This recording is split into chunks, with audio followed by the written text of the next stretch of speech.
मित्रों, शायद उम्र का असर है। बुढ़ापे में थोड़ी निराशा ज़्यादा आ जाती है। मुझे ज़्यादा तो नहीं आती, लेकिन कभी कभी अब मुझे भी आने लगी है। जैसे यह है गाना आजकल मुझे सुनने में बहुत अच्छा लगता है। बहुत ही पुराना भजन है, माधव हम परिणाम निराशा।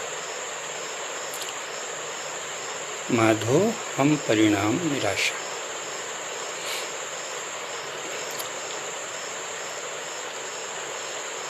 तो ये स्थिति हो गई है। इसलिए अगर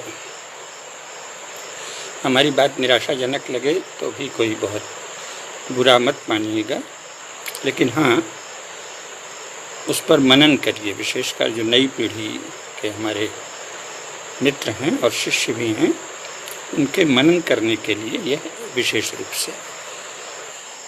कबीर का एक प्रसिद्ध दोहा है, कबीरा आप ठगाइए और न ठगिए कोय, आप ठगे सुख होत है और ठगे दुख होय। बड़ा प्रसिद्ध दोहा है, आप लोगों ने भी अवश्य सुना होगा। मैं जो कहने जा रहा हूँ उसमें दोनों पक्ष हैं। अगर वो स्वयं को ठगने के लिए है तो जो बात मैं कहने जा रहा हूँ वो ठीक ही है, स्वयं को ठगने में कोई बुराई नहीं है। लेकिन अगर उसे बोलने वाले अपने अन्य साथियों को ठग रहे हैं तो ये बुरी बात है। इसलिए मेरी बात ध्यान से सुनिए। जब से जिस हिस्से में अंग्रेजों ने हमारी अपनी शिक्षा परंपरा को नष्ट कर दिया और अपने चाटुकारों को खड़ा करके अपनी एंग्लो सेक्शन शिक्षा की बहुत महिमा गवाई, उसे ही ज्ञान का पर्याय बताया और सारे देश में उसे फैलाने की कोशिश की, जिसमें ब्रिटिश कब्जे में जितना भारत था आधे से थोड़ा सा अधिक उसमें फैला दिया। तब से उनकी भाषा बोलने वाले बहुत से नई पीढ़ी में लोग तैयार होने लगे और उन्हीं लोगों ने अंग्रेज़ों से संधि करके फिर सत्ता का ट्रांसफ़र अपने पास कराया। तो ब्रिटिश सत्ता ज्यों की त्यों ट्रांसफ़र हो गई श्री जवाहरलाल नेहरू और गांधी जी के कथित शिष्यों को। तो उन्होंने वो जो शिक्षा थी, जो शिक्षा वो स्वयं पढ़े थे, वो उन्होंने छल बल से पूरे देश में लागू कर दी और ऐसी प्रचंडता से लागू की, सोवियत संघ की नकल में पूरे देश में ऐसे बल के साथ फैला दिया कि अब सब लोग लगभग उसी शिक्षा में दीक्षित होकर प्रसन्न रहते हैं। कोई कोई बहुत ही प्रतिभाशाली कर्मठ योग्य व्यक्ति उससे बाहर कुछ पढ़ते हैं, लिखते हैं, तो शायद कुछ जान पाते हैं। बाकी जो लोग इस पूरे सिस्टम का विरोध करते हैं या हिंदुत्व की बात करते हैं बड़ी बड़ी, वो भी वैचारिक दृष्टि से प्रायः है वही भाषा बोलते हैं जो अंग्रेजी पढ़े लिखे शासन कर रहे लोगों ने योजनापूर्वक भारत में फैलाई है। और इस तरह से वह भाषा जो है वो बहुत ही अजनबी और पराई है और उसमें भारत का सत्य ठीक से व्यक्त नहीं हो पाता, लेकिन लोग मगन। तो इसके कारण जो सबसे बुरी चीज़ हुई है कि जो हिंदू मध्यवर्ग है उसमें लफाड़िए और गपोड़बाजों का एक बहुत बड़ा वर्ग हो गया है, जिसके कुछ उदाहरण मैंने दिए हैं। आपको ध्यान होगा, मैंने कहा था कि जिस समय सारी दुनिया में यह बात प्रसिद्ध थी, और जब हम लोग सारी दुनिया कहते हैं तो वस्तुतः दुनिया के विषय में हमारे भारत में बहुत कम जानकारी है, मुझे भी उतनी नहीं है। हम लोग प्रायः संपूर्ण यूरोप और विशेषकर इंग्लैंड, फ्रांस, जर्मनी आदि मुख्य देश और संयुक्त राज्य अमेरिका, उसी को सारी दुनिया कह देते हैं। और जब राजनीतिक विषयों में कहा जाता है तो उस समय अर्थ होता है कि इन देशों का प्रबुद्ध वर्ग, जो कि विश्व में यूरोपीय मीडिया में प्रभावी है, उसी को हम सारी दुनिया कह देते हैं। तो जिस समय उस सारी दुनिया में अर्थात संपूर्ण यूरोप और अमेरिका में यह चर्चा जोरों पर थी कि जवाहरलाल नेहरू तो स्टालिन का शिष्य है और सोवियत संघ का एजेंट है, और सोवियत ब्लॉक का पिछलग्गू भारत को बना रखा है। उसी समय हिंदू मध्य वर्ग भारत में ये कह रहा था कि देखिए देखिए हमारे पंडित जी जो हैं वो गुट निरपेक्ष आंदोलन चला रहे हैं और कैसा सारे संसार में पंचशील की जय जयकार हो रही है और शांति का जो संदेश वो दे रहे हैं उसे सारा विश्व सुन रहा है, आदि आदि। अजीब सा गपोड़िया और लफाड़िया एक मध्य वर्ग हिंदुओं में तैयार हो गया। उसने ये भी नहीं देखा कि सारे संसार में तो अस्त्र शस्त्र की होड़ लगी है। पहले मुश्किल से कुछ परमाणु बम थे, फिर बहुत सारे देशों के पास परमाणु बम हो गए, फिर हजारों हजार परमाणु बम हो गए, परमाणु पनडुब्बियाँ हो गईं, एक से एक संहारक शस्त्र हो गए। सब जगह युद्ध की तैयारी चल रही है, लगातार भयंकर से भयंकर युद्ध करने की सारी दुनिया में तैयारियां चल रही हैं। और ये कह रहे हैं कि वाह वाह हमारे पंडित जी जवाहरलाल नेहरू जी के प्रभाव से दुनिया शांति की ओर जा रही है। और यहाँ फिर सिद्धांत भी पैदा करने लगे। जवाहरलाल जी से मिलने के बाद विनोबा भावे भी कहने लगे कि हाँ सारी दुनिया विकसित हो रही है और शांति की ओर जा रही है और सारे संसार में शांति ही शांति रहने वाली है। आप लोगों में से जो पढ़ते होंगे वो जानते होंगे, युवा लोगों ने तो ये सुना नहीं होगा, लेकिन बड़ा आध्यात्मिक और तरह तरह का प्रवचन देकर ये बताया जाने लगा कि सारा विश्व शांति की दिशा में जा रहा है, जो जवाहरलाल नेहरू चाहते हैं। अब न तो जवाहरलाल नेहरू शांतिवादी थे, वो तो भयंकर हिंसक चित्तवृत्ति के व्यक्ति थे, लेकिन हाँ चतुर बहुत थे। तो उन्हें पता था कि अगर हम भारत में वैसी हिंसा फैलाएंगे जैसे हमारे गुरुजी ने सोवियत संघ में फैलाई है, स्टालिन ने, या जैसे चीन में हमारे मित्र लोग फैला रहे हैं, माओ भाई वगैरह, चाउ एनलाई वगैरह, वैसी अगर हम भारत में फैलाएंगे तो यहाँ के शक्तिशाली लोग हैं और यहाँ का योद्धा समाज है और वीरता का इसको अभ्यास है। अभी तो ये अंग्रेज़ों को मार के भगा रहा था, तो डर के मारे अंग्रेज हमको गद्दी सौंप गए हैं, अभी हमको ही मार देगा। तो इसलिए उन्होंने सोवियत संघ या चीन जैसी व्यापक हिंसा करने की कल्पना नहीं की। इसका कारण ये नहीं है कि वो हिंसा के विरोधी थे, बल्कि यह है कि वो होशियार थे, बुद्धिमान थे, चतुर थे और थोड़े डरते भी थे कि हमको मार दिया जाएगा तो क्या फ़ायदा। तो धीरे धीरे उन्होंने जाल बिछाया अपने खास तरह का एक राजनीति में। तो ये बता रहे हैं कि एक हिंदू मध्य वर्ग में एक बड़ा वर्ग धीरे धीरे लफाड़िया और गपोड़बाज बन गया। तो सारे संसार में कुछ भी हो रहा हो एक काल्पनिक राग अलापता रहा। जिस समय सारा संसार आपको सोवियत ब्लॉक का पिछलग्गू मान रहा है, नेहरू को स्टालिन का चेला मान रहा है, उनसे तिरस्कार कर रहा है कि ये तो समाजवाद नामक एक राक्षसी विचार भारत में ला रहे हैं, उस समय भारत में एक मध्यवर्ग अखबार पढ़ने लिखने वाला और शिक्षा से जुड़ा हुआ तैयार हो गया, जो कहने लगा कि साहब पंचशील की दुनिया में जय जयकार हो रही है। वो कौन सी दुनिया थी आज कोई नहीं जानता। विश्व शांति की सारी दुनिया में जय जयकार हो रही थी। विश्व शांति से न नेहरू को लेना देना था और न ही सोवियत संघ को और न ही चीन को, और किसी ने उसको माना भी नहीं कि ये कोई शांति वाले लोग हैं। सबने माना कि ये सोवियत संघ का पिछलग्गू है, एक मामूली ऐसा आदमी है और ये इतने बड़े देश को कम्युनिस्ट बनाने की कोशिश कर रहा है। सब इसको कम्युनिस्ट ब्लॉक का आदमी मानते थे।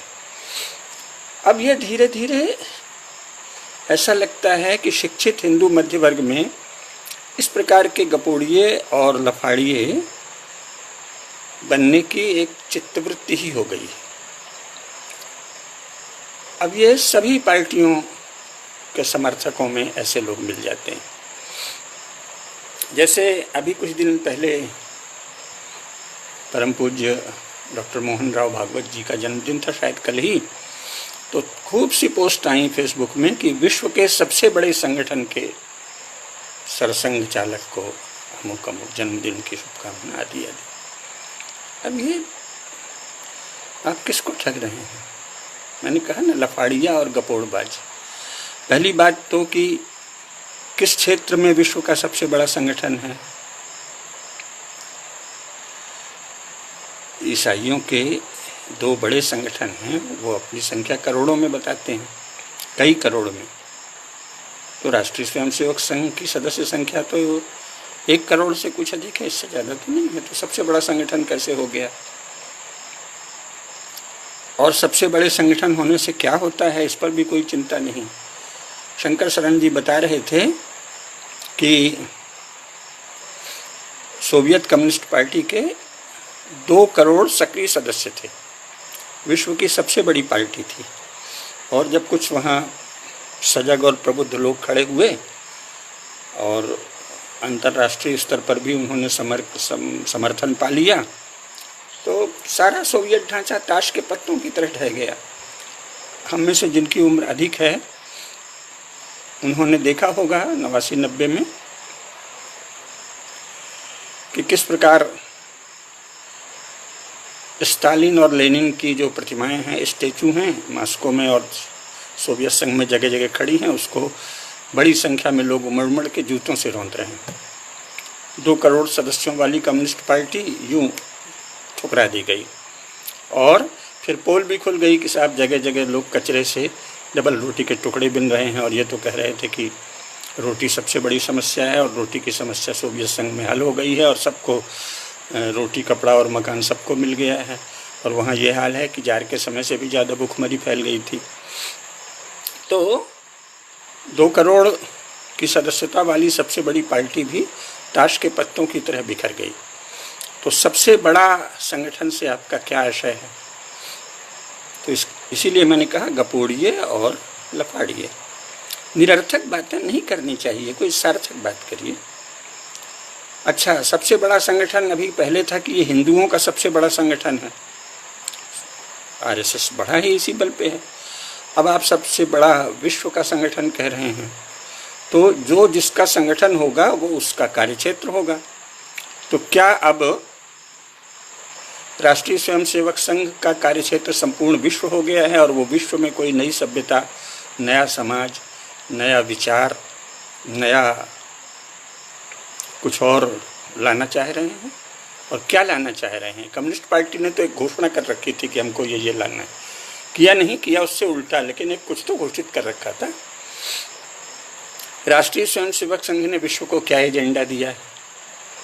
ध्यान रहे, मैं स्वयं राष्ट्रीय स्वयंसेवक संघ का प्रचंड समर्थक हूँ, इसीलिए मैं ये बात संघ के विरुद्ध नहीं कह रहा हूँ। मैं गपोड़िए और लफाड़िए हिंदू मध्य वर्ग पर चिंता व्यक्त कर रहा हूँ केवल। ये ऐसी ऐसी बातें क्यों करते हैं आप कैसे विश्व के सबसे बड़े संगठन हो गए और किस क्षेत्र में हो गए? चीन की कम्युनिस्ट पार्टी में तो कम से कम 30 करोड़ सदस्य उन्होंने बना दिए होंगे। और आप लोग अगर फेसबुक में हमें पढ़ते हों, अथवा हमने कई जगह लेख भी लिखे हैं, और प्रोफेसर केडिया जी का लेख तो पांचजन्य सहित बहुत ही प्रतिष्ठित पत्रिकाओं में छपा है।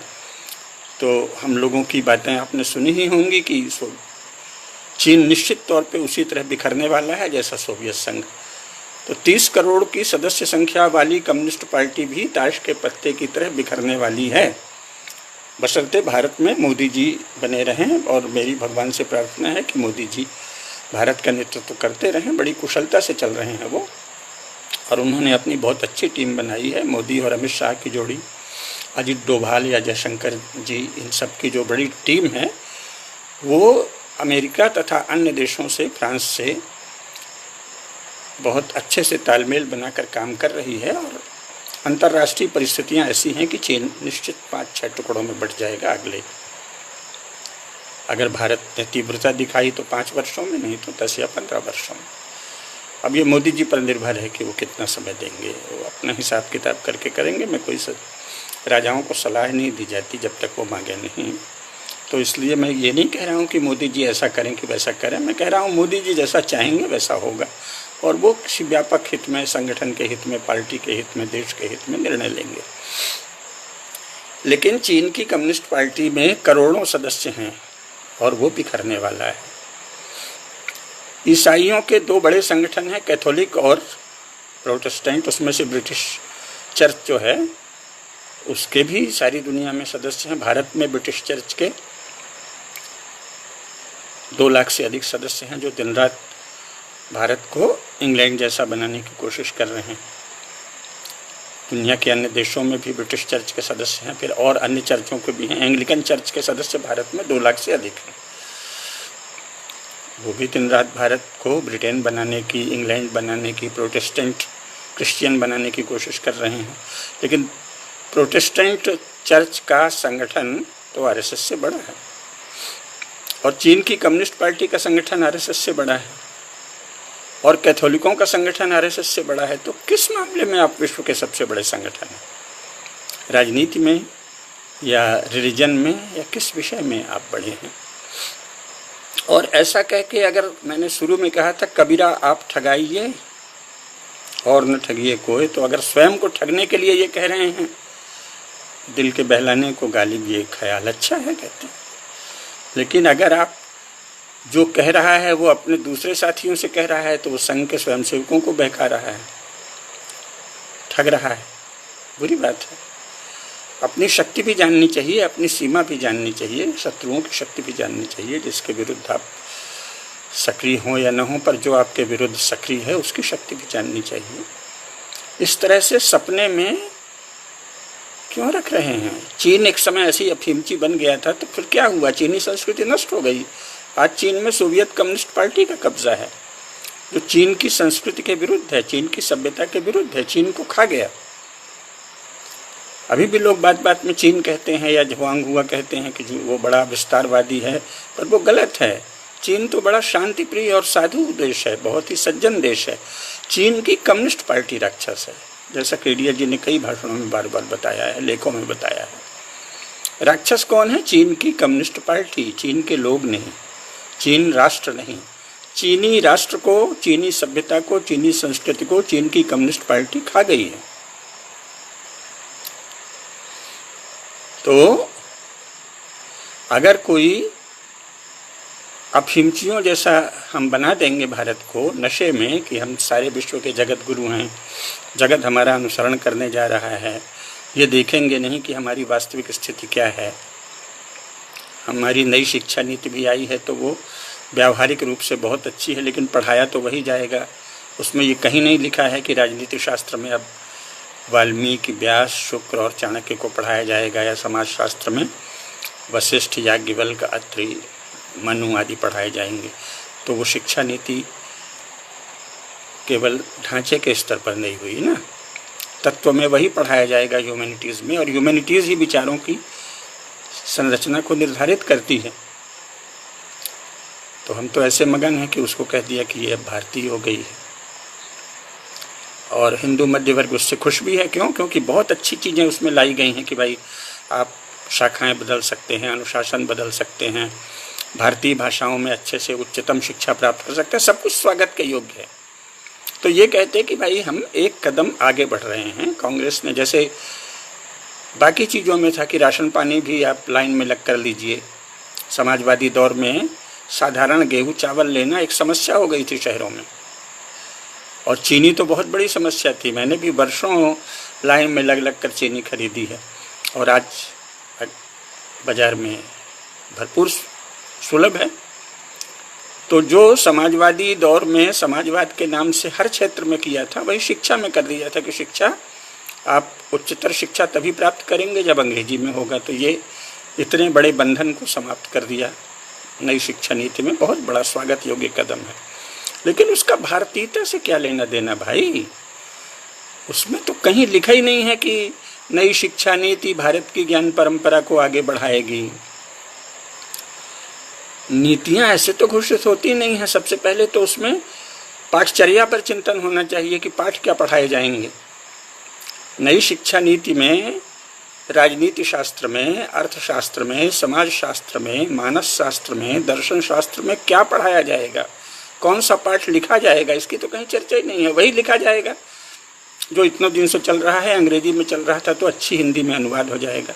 तो इसको तो भारतीय नहीं कहते। नई तो है, पहले थोड़े से लोगों तक सीमित थी, अब थोड़ा अधिक लोग इस पढ़ सकेंगे, उच्च शिक्षा को प्राप्त कर सकेंगे। लेकिन ये अंग्रेजों के बौद्धिक रूप से अनुशीलन करने वाले मध्य वर्ग के लिए नई है, बहुत अच्छी है, इसमें भारतीय कुछ भी नहीं है। लेकिन गपोड़बाजों ने कह दिया ये तो बस अब एकदम भारतीय हो गई है, अब सारे भारत में भारतीयता फैल जाएगी। अरे भैया, पहले आपके शीर्ष लोगों में भारतीयता कितनी फैली है वो परीक्षण का विषय है ना। तो ये तो भारतीयता का भी अनादर है ना। बड़ी चीज़ को हम इतनी हल्की बना दें, छोटी बना दें। जो ज्ञान परंपरा कांग्रेस ने योजना पूर्वक नष्ट कर दी है, उसको नारेबाजी से या कोई एक संगठन रोज भारत माता की जय बोल देता है, इतने वर्ष से आप कह दें कि ज्ञान परंपरा आ गई है और स्वयं उसके शीर्ष लोग उस ज्ञान परंपरा से अपरिचित रहे, तो ये किसको ठग रहे हैं? तो विश्व का सबसे बड़ा संगठन किस क्षेत्र में हो गया है? आरएसएस। राजनीति में उससे बड़े बड़े संगठन मौजूद हैं, रिलीजन में तो आरएसएस है ही नहीं, लेकिन कैथोलिक और प्रोटेस्टेंट दोनों ही चर्चों की सदस्य संख्या उससे अधिक है।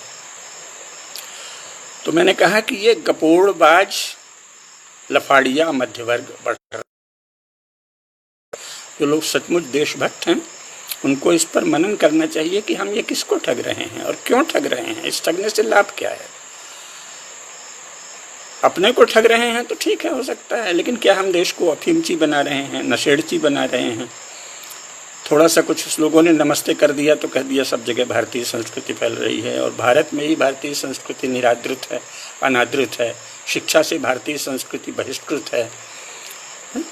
विश्व का एकमात्र लोकतांत्रिक राष्ट्र है जहां बहुसंख्यकों के धर्म को राज्य का संरक्षण नहीं प्राप्त है। ऐसा भयंकर अनर्थ हो गया है सारे संसार में, इंग्लैंड में, फ्रांस में, जर्मनी में, हॉलैंड में, स्विट्जरलैंड में, स्वीडन में, नॉर्वे में, पुर्तगाल में, स्पेन में, सब जगह वहाँ के बहुसंख्यकों के रिलीजन को राज्य का संरक्षण विशेष प्राप्त है, और शिक्षा तथा न्याय व्यवस्था उसी बहुसंख्यकों के रिलीजन के अनुसार होती है। संचार में भी उन्हीं सब का चलता है। आपके यहाँ तो कहीं कोई पूछ ही नहीं है और आप कह रहे हैं बस नमस्ते चल दिया, हाथ धोने की बात आ गई तो भारतीय संस्कृति प्रतिष्ठित हो गई और विश्व जगत गुरु बन गया। कबीरा आप ठगाइए और न ठगिए कोई। अकेले में आप अगर मगन हो जाते हैं कि हाँ साहब भारत जगत गुरु बनने जा रहा है तो आपको बहुत बहुत बधाई हो, लेकिन सच्चाई तो ये है कि ऐसा कहीं दूर दूर तक नहीं है। तो किसको ठग रहे हैं? अपने आसपास के लोगों को, अपने बच्चों को, अपने माता पिता को, अपने मित्र को, अपने पड़ोसी को आप किसको ठग रहे हैं? और विश्व का सबसे बड़ा संगठन हो गया तो फिर तो विश्व के विषय में चिंता करेगा ना। हम तो अभी तक आरएसएस को हिंदुओं का संगठन मान रहे थे, हिंदुओं का सबसे बड़ा संगठन है, तो बड़े खुश होते थे। अगर कोई संगठन विश्व का सबसे बड़ा हो गया तो वो फिर विश्व की चिंता करेगा, फिर वो हिंदुओं की चिंता छोड़ देगा। और हिंदुओं के लिए तो अभी कुछ कर नहीं पाए। संघ बना था कि हिंदुओं में आत्मीयता की, प्रेम की भावना पैदा करेंगे, और हालत ये है कि भारतीय जनता पार्टी में ही आपस में 2 से अधिक गुट हैं और सब एक दूसरे से शत्रुवत व्यवहार करते हैं। जैसा राजनीति में कांग्रेस में होता था वैसे ही भाजपा में हो रहा है। आपने कौन से संस्कार दे दिए हैं संगठन के? तो जो आपका एक छोटा सा लक्ष्य था, आरएसएस ने ये कभी नहीं कहा था कि हम भारत में भारतीय ज्ञान को प्रतिष्ठित करेंगे, क्योंकि उसके लिए बड़े बड़े विद्यालय खोलने पड़ते, विद्या के केंद्र खोलने पड़ते, उच्च विद्या के। शिशु मंदिरों से विद्या प्रतिष्ठित नहीं होती, शिशु मंदिर तो उसकी शाखा हैं, जो उच्चतर शिक्षा होगी उसी की शाखा नीचे तक जाएगी। तो जब तक उच्चतर शिक्षा एंग्लो सेक्शन है, यूरंडी है, यूरो इंडियन है, तब तक आप नीचे थोड़ा सा श्लोक सिखा देंगे, थोड़ा सा संस्कृत की बातें कर देंगे, उससे कोई भारतीयता नहीं आने वाली। क्योंकि मूल में स्थापना क्या है, मनुष्य को आप क्या मानते हैं, समाज को आप क्या मानते हैं, राज्य को आप क्या मानते हैं, इस पर अलग से चर्चा करेंगे कि राज्य का अभी का जो ढांचा है वो नागरिकों के बारे में क्या दृष्टि रखता है। इस पर हम कल या परसों या एक सप्ताह के भीतर कभी अच्छे से चर्चा करेंगे। हमको ये जानना चाहिए कि भारत के वर्तमान के सभी राजनीतिक दल जिस राज्य में पद सहभागिता के लिए होड़ करते हैं, उस राज्य की संरचना क्या है, उस राज्य में नागरिकों को माना क्या जाता है, मनुष्य के विषय में भारत का राज्य क्या धारणा रखता है और नागरिकों को वो क्या मानता है। इस पर बहुत चर्चा करनी आवश्यक है, करेंगे। संघ ने तो कभी इस पर कोई चर्चा नहीं की, लेकिन नागरिकों को, इस पर प्रबुद्ध नागरिकों को इन सब पर चिंतन करना चाहिए। तो संगठन सबसे बड़ा है, एक तो ये सत्य नहीं है। फिर वो संगठन हिंदुओं का है कि विश्व का, ये स्पष्ट होना चाहिए।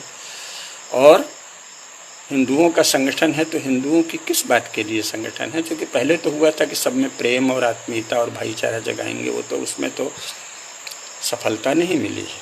लेकिन एक सजगता आ गई है, जो मूल प्रतिज्ञा थी परम पूज्य डॉक्टर केशव बलिराम हेडगेवार की, उसमें संघ पूर्ण सफल हुआ है। कि मुसलमानों के विरुद्ध अनेक वैश्विक कारणों से, और जो उन्होंने हिंदू मुस्लिम भाई भाई का नारा लगाने के बाद अचानक झपट्टा मार के भारत का बहुत बड़ा हिस्सा मजहबी शासन के लिए ले लिया, उसके कारण, क्षोभ के कारण, बहुत सारी चीज़ों के कारण, लेकिन उसमें संघ का भी बहुत बड़ा योगदान है। मुस्लिम अलगाववाद और मुस्लिम उग्रवाद की अनुचित मांगों के प्रति सजगता आई है हिंदू समाज में। ये संघ का जो मूल लक्ष्य है वो पूरा हुआ है, और इसके लिए संघ हिंदू समाज के आशीर्वाद का पात्र रहा है। हिंदू समाज ने खूब आशीर्वाद दिया है राष्ट्रीय स्वयंसेवक संघ को, क्योंकि ये बड़ा उदार समाज है। खूब आशीर्वाद दिया, आशीर्वाद देकर उनके लोगों को सत्ता में पहुंचा दिया, और अब जो लोग शासन में हैं वो उनकी परीक्षा की घड़ी है कि वो धर्म की स्थापना के लिए भी कुछ करेंगे या कांग्रेस की तरह का ही राज्य चलाते रहेंगे, वो एक अलग विषय है।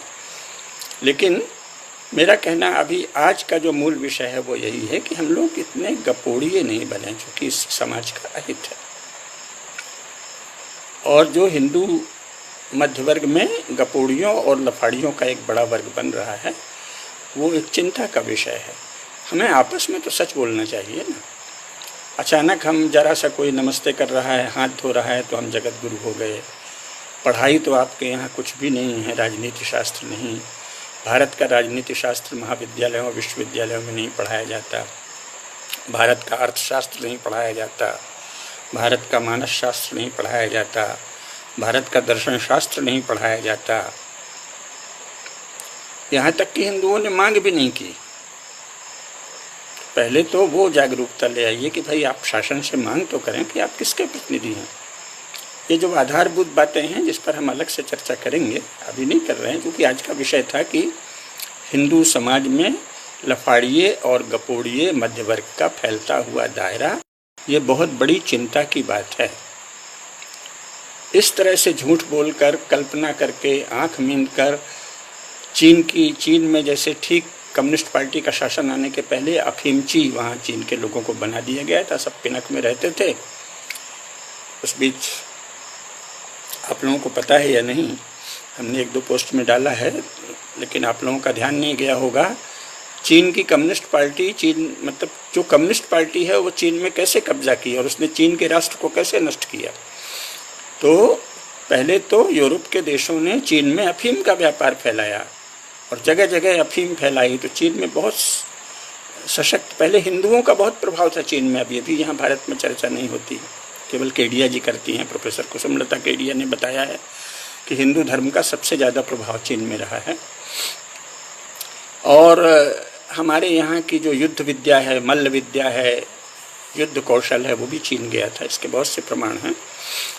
तो जब ये अफीम का कारोबार अमेरिका, इंग्लैंड, फ्रांस, जर्मनी सब मिलकर फैलाने लगे, तो जो वहाँ के परंपरागत मल्ल लोग थे, युद्ध विद्या में निष्णात वीर लोग थे, उन्होंने प्रचंड विरोध किया।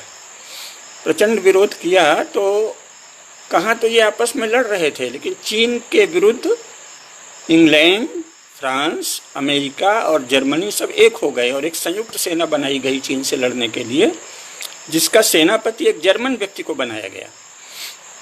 और उस जर्मन सेनापति के नेतृत्व में वो एक ही इलाके में जहाँ विद्वान लोग थे, जिन्हें अपन ब्राह्मण कहते हैं, उस तरह के लोग थे, और वो जैसे भारत के ब्राह्मण हैं कि योद्धा भी रहे हैं, ऐसे ही वो लोग थे। तो उनसे लड़ने गए और उनको हरा दिया। तो शासन में उनकी बड़ी प्रतिष्ठा थी, तो राजा आया कि भाई ठीक है। उस समय मांचू लोग शासन कर रहे थे चीन में, चीन तो गुलाम था मांचुओं का। तो मांचुओं के शासक ने कहा कि भाई इनको छोड़ दो, हमारे जो सम्मानित विद्वान लोग हैं। तो इन्होंने बहुत बड़ा जुर्माना लगाया, बहुत विशाल जुर्माना लगाया। चांदी, कई टन चांदी मांगी, ठीक कितने हजार टन मांगी ये मुझे इस समय याद नहीं आ रहा है, उसके आंकड़े केडिया जी ने दिए हैं अपने लेखों में। तो उतनी चांदी मांगी और कह ये दिया कि देखो इस चांदी का हम आपके यहाँ के विद्यार्थियों के लिए ही उपयोग करेंगे। ऐसे करेंगे कि आपके विद्यार्थी अमेरिका जब पढ़ने आएंगे तो इसी आपके धन को हम संचित रखे रहेंगे, इससे उनका खर्चा करेंगे, आपको कुछ नहीं देना होगा। तो राजा को लगा चलो भाई ज्ञान तो ज्ञान है, जैसे भारत में है। भेज दिया और बाकी देश को वो लोग और कहा कि हमको अफीम का कारोबार करने दो। तो अफीमची बनता रहा चीन, और जो थोड़े से पढ़ने लिखने वाले जिज्ञासु लोग थे वो अमेरिका जाने लगे। अमेरिका में जैसा है खुलापन, तो वहाँ दोनों धाराएं थी, कम्युनिस्ट धारा और जिसे गैर कम्युनिस्ट धारा कहते हैं, ईसाइयों की धारा। तो वहाँ राष्ट्रवाद भी था। तो अमेरिका में पढ़कर चीन के कम्युनिस्ट भी निकले और चीन के राष्ट्रवादी भी निकले।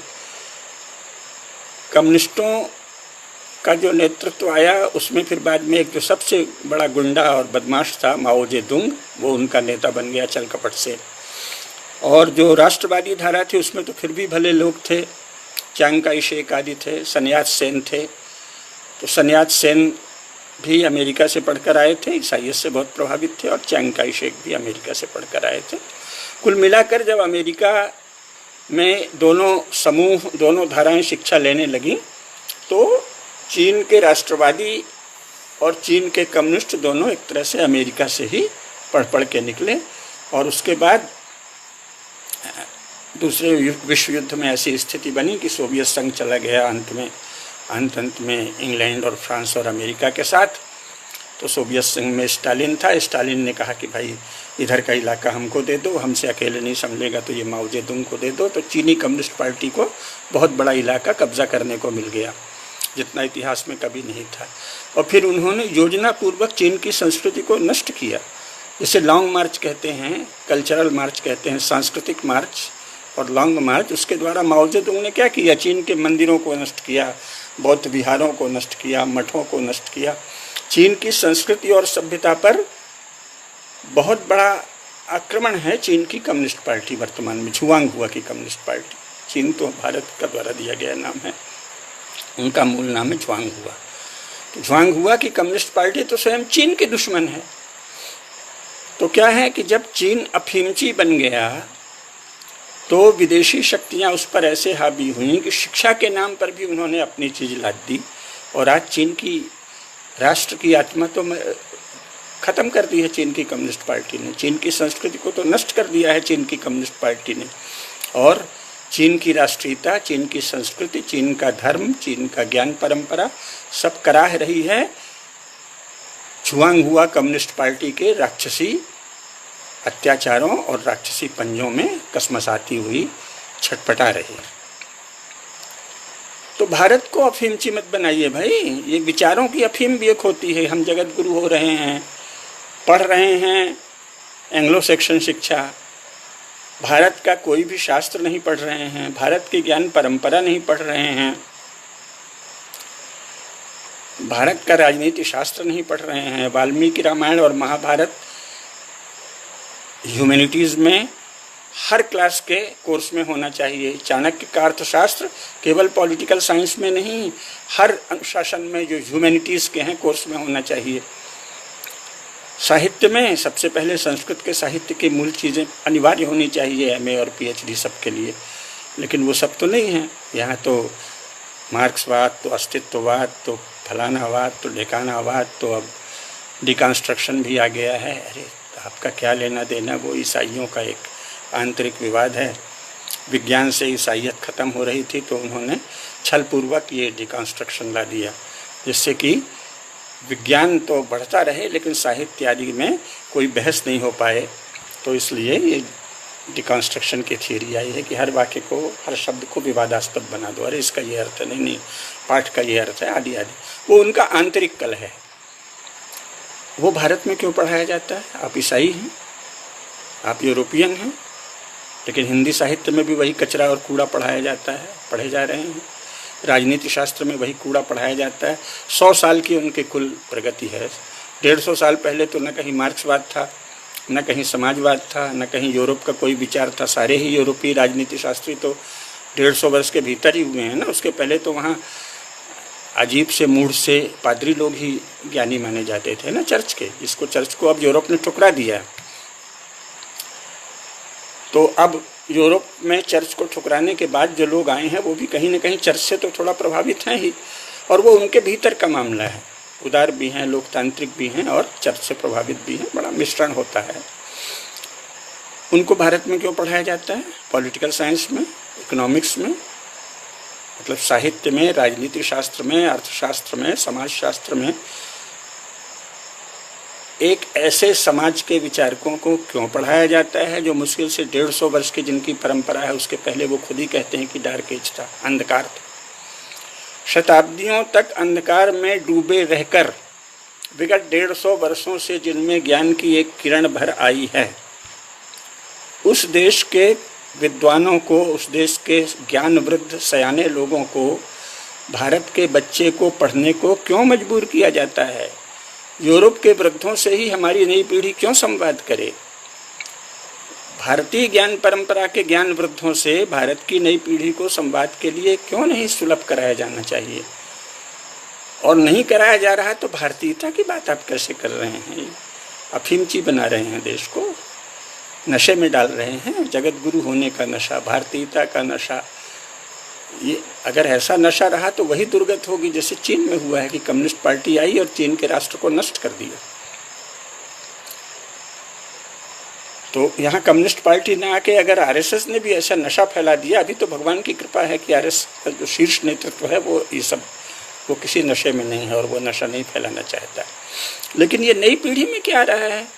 विश्व का सबसे बड़ा संगठन, आप तो नशा फैला रहे हैं। नशे से दूर रहिए, गपोड़ची बनने से, गपोड़िए और लफाड़िए बनने से दूर रहिए, सत्य को यथावत जानिए।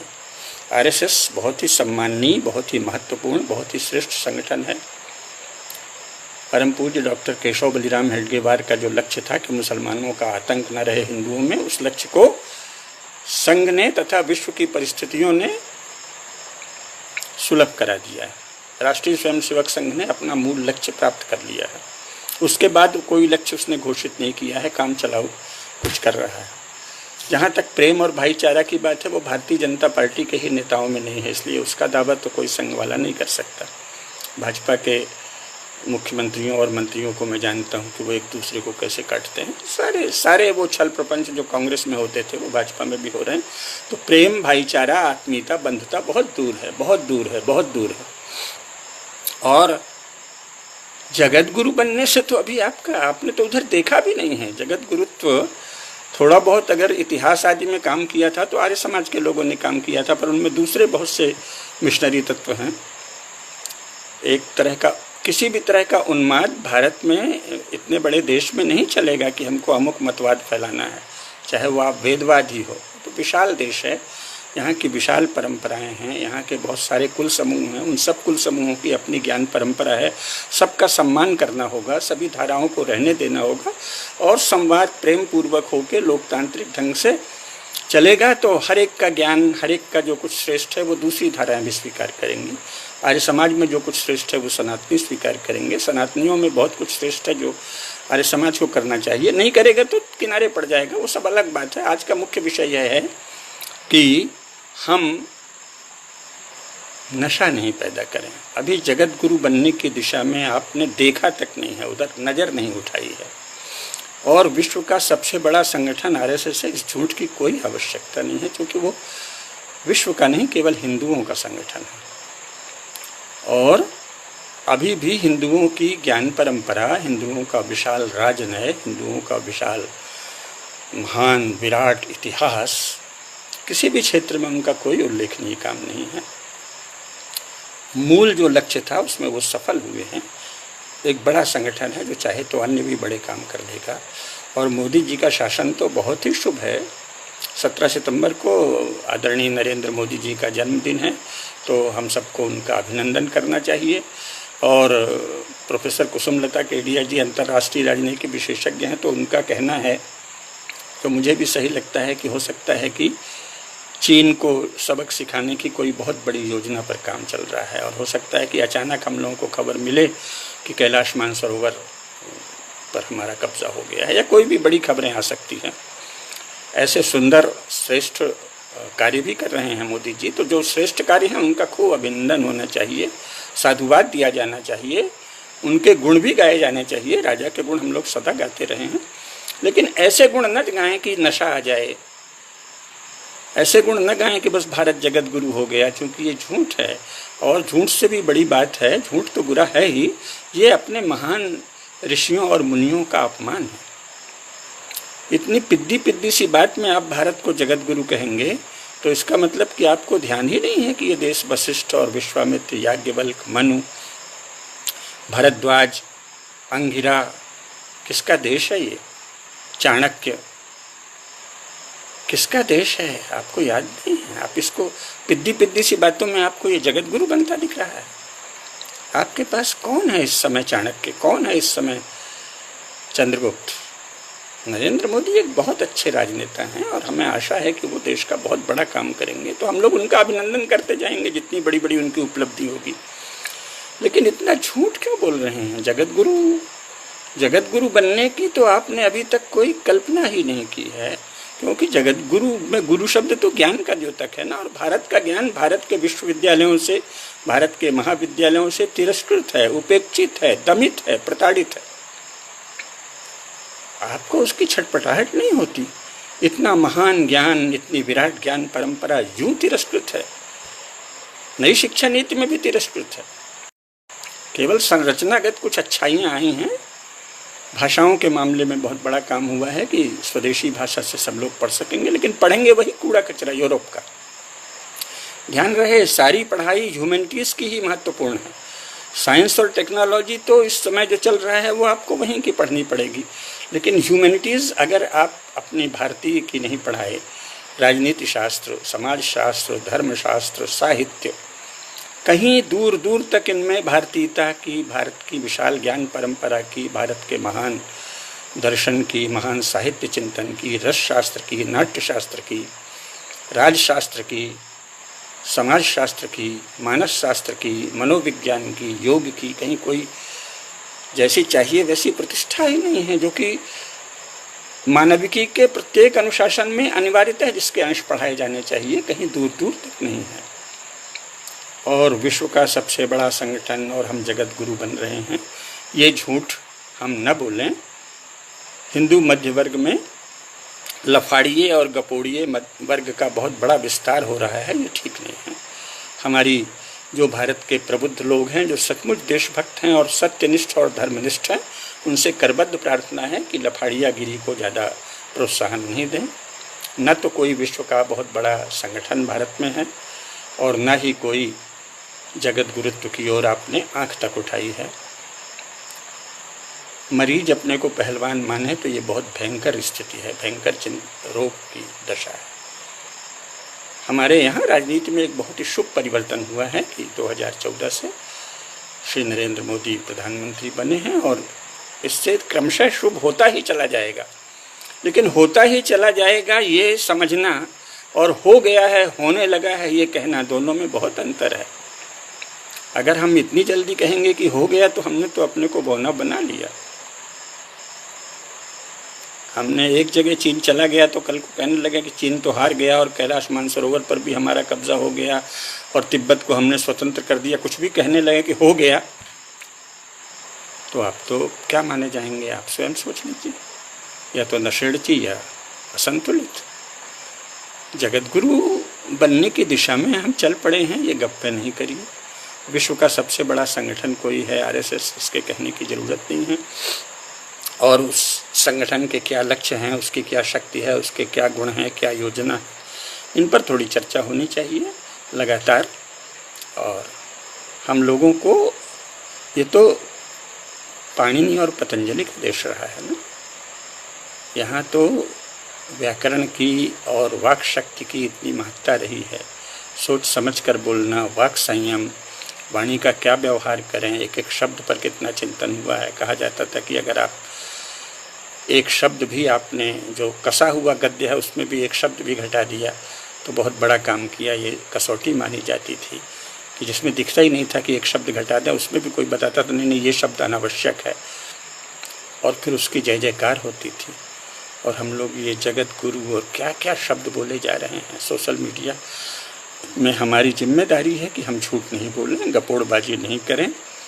अभी विश्व में हमारी स्थिति थोड़ी सी बेहतर हुई है। कांग्रेस ने तो हमको रसातल में ही पहुंचा दिया था, थोड़ी बेहतर स्थिति हुई है तो उसको उतना ही कहें। भयंकर रोग से कोई मरीज उठे तो उससे यही कहते हैं कि हालत सुधर रही है। ये नहीं कहते कि अब तो ये पहलवान हुए, क्योंकि पता चला कि वो मरीज को भी धोखा हो गया और वो जाके किसी से भिड़ गया और उसके हाथ पैर टूट गए या हड्डियाँ टूट गईं, चकनाचूर हो गया था। झूठ हम लोग न बोलें, सच बोलें। जगत गुरु बनने की दिशा में कहीं दूर दूर तक अभी हमने आंखें ही नहीं खोली हैं, क्योंकि जगत गुरु में गुरु शब्द है और उसमें ज्ञान की साधना है, और भारत में भारतीय ज्ञान की कोई साधना नहीं हो रही। जो अधिकृत राज्य स्तर के जो शिक्षा है उसमें नहीं हो रही है। कोने में कोई अपने बल पर, अपने पुरुषार्थ पर एकांत में कर रहा होगा, कुछ गुरुकुलों में हो रहा है, वो पर्याप्त नहीं है इतने बड़े देश में। भारतवर्ष का सदा ध्यान रखिए कि ये सोवियत संघ को हटा दें तो संपूर्ण यूरोप के बराबर है, विशाल विराट महान देश। इसकी महानता बहुत बड़ी है, इसकी ज्ञान परंपरा बहुत ही विशाल और विराट है। इसको क्षुद्र मत बनाइए, थोड़े में ही मगन मत होइए, थोड़े में ही मत कह दीजिए कि हम जगत गुरु बन रहे हैं, क्योंकि इसमें आप अपने महान पूर्वजों का अपमान कर रहे हैं, निरादर कर रहे हैं। एक कोई साधारण गृहस्थ थोड़े दिन संयम का जीवन जीने लगे तो हम उसे भीष्म पितामह नहीं कहने लगेंगे। तो सोचिए ना, नहीं तो आप फिर क्या कहलाएंगे, नशेड़ जी या पागल। सही शब्दों का प्रयोग कीजिए। विश्व का सबसे बड़ा संगठन आरएसएस है, ये बहुत बड़ा झूठ है। हम जगत गुरु बनने जा रहे हैं, ये बहुत बड़ा झूठ है। आरएसएस एक श्रेष्ठ संगठन है और उसमें बहुत से समर्पित देशभक्त हैं और आशा है कि वो बड़े काम करेगा, ये सत्य है। 2014 से देश में एक बड़ा परिवर्तन आया है और अगर भगवान की कृपा रही, हम सबका सहयोग रहा और थोड़ी और साधना हुई तो नई पीढ़ी शायद इससे भी श्रेष्ठतर होगी और भारत कम से कम पहले चरण में इंग्लैंड, फ्रांस, जर्मनी, स्पेन, पुर्तगाल, स्विट्जरलैंड और स्वीडन के समान तो हो सकेगा। बहुसंख्यकों के धर्म को संरक्षण तो देगा। सारे संसार के प्रत्येक देश में बहुसंख्यकों के धर्म को राज्य में विशेष संरक्षण प्राप्त है। भारत विश्व का एकमात्र देश है जहां बहुसंख्यकों का धर्म तिरस्कृत है, उपेक्षित है और बहुसंख्यकों के टैक्स से संचित खजाने से इस्लाम और ईसाइयत सहित अनेक अल्पसंख्यकों को उनके मजहब या रिलीजन या पंथ की शिक्षा का खर्चा सरकार देती है और हिंदू धर्म की शिक्षा सरकार नहीं देती सरकारी खर्चे पे। अभी हम इस अधम दशा में हैं। तो जब हम इसको जानेंगे, जब हम सही निदान करेंगे, तब हमारे भीतर संकल्प जगेगा। संकल्प जगेगा तो अपने पूर्वजों की महान स्मृतियाँ हमको आंदोलित करेंगी, उत्प्रेरित करेंगी, हम में आत्मबल भी जगाएंगी, बुद्धिबल भी देंगी। हम लोग ज्ञान की साधना करेंगे, संकल्प की साधना करेंगे। श्रद्धा से ही वीर की वृद्धि होती है, ऐसा कहा है। तो हमें सत्य के प्रति श्रद्धा जगे, धर्म के प्रति श्रद्धा जगे और ये जो हिंदुओं के मध्य वर्ग में लफाड़िया गपोड़बाज बढ़ रहे हैं, इनकी सोशल मीडिया में उपेक्षा की जाए। आज का विषय अभी इतना ही। मूल विषय पर हम जल्दी ही बात करेंगे। मूल विषय जो अभी लेना है वो ये कि वर्तमान में जो भारत का राज्य है वो राज्य के विषय में क्या धारणा रखता है, नागरिकों के विषय में क्या धारणा रखता है, मनुष्य के विषय में क्या धारणा रखता है और दुनिया की अन्य सभ्यताओं और अन्य राज्यों से उसमें कितना भेद है, इसको समझना आवश्यक है। हिंदुओं ने राज्य से न्यूनतम मांग भी नहीं की हिंदुत्व के लिए। सड़क, अस्पताल, खड़ंजा और यूरंडपंथी स्कूल कॉलेज खोलने की तो खूब मांग करते हैं, लेकिन ज्ञान की प्रतिष्ठा और उसकी श्रीवृद्धि के लिए हमने अपने राज्य से कोई मांग नहीं की है। ये समाज की भी कमी है। तो होना चाहिए, राज्य पर दबाव डालना चाहिए कि आप वो तो करो जो सारी दुनिया में हो रहा है। इसकी बजाय जो सारी दुनिया में हो रहा है वो नहीं हो रहा है और हम अपने को अद्वितीय कहने लगे, हम अपने को बहुत आगे बढ़ा हुआ कहने लगे। तो ये तो रोग का लक्षण है या नशे का लक्षण है। इतना ही आज कहना था। नमस्कार। भारत माता की जय, सभी ऋषियों मुनियों की जय, हमारी महान परंपरा की जय, धर्म की जय हो, अधर्म का नाश हो, प्राणियों में सद्भावना हो, विश्व का कल्याण।